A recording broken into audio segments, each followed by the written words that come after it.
Now, friends, as we come to the little prophecy of Amos, I think, first of all, that we ought to try to locate him in prophecy.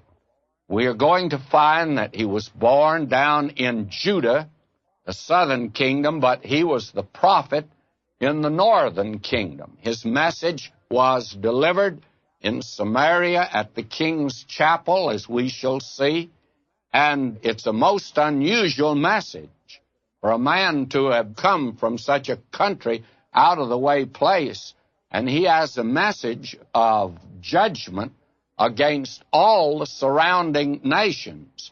And he had a global view of life and of God's program for the entire world, not only for the present then, but for the future. It makes this man a most remarkable prophet, as we shall see. He was contemporary with Jonah and with Hosea. They were prophets in the northern kingdom. He was also contemporary with Isaiah and Micah in the southern kingdom. And let me now read the first verse of the first chapter.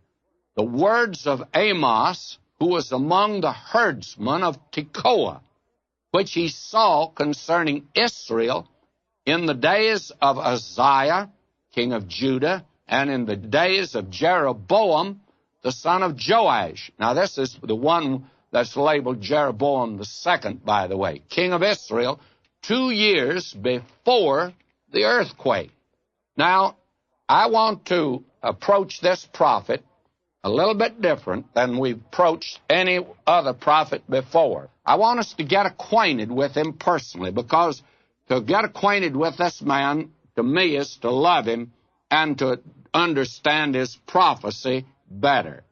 Now, I want to turn to the 7th chapter and get a personal insight into this man and his ministry yonder in Samaria in the northern kingdom.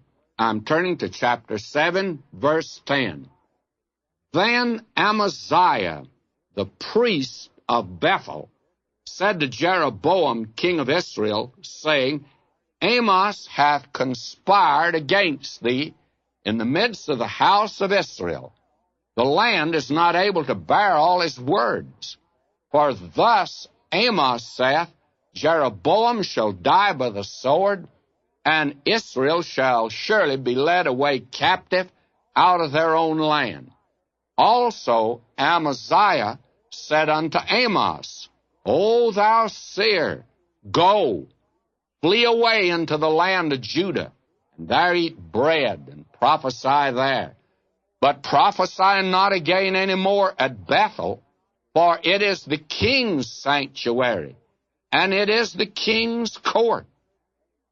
Then answered Amos, and said to Amaziah, I'm no prophet, neither am I a prophet's son, but I'm an herdman and a gatherer of sycamore fruit.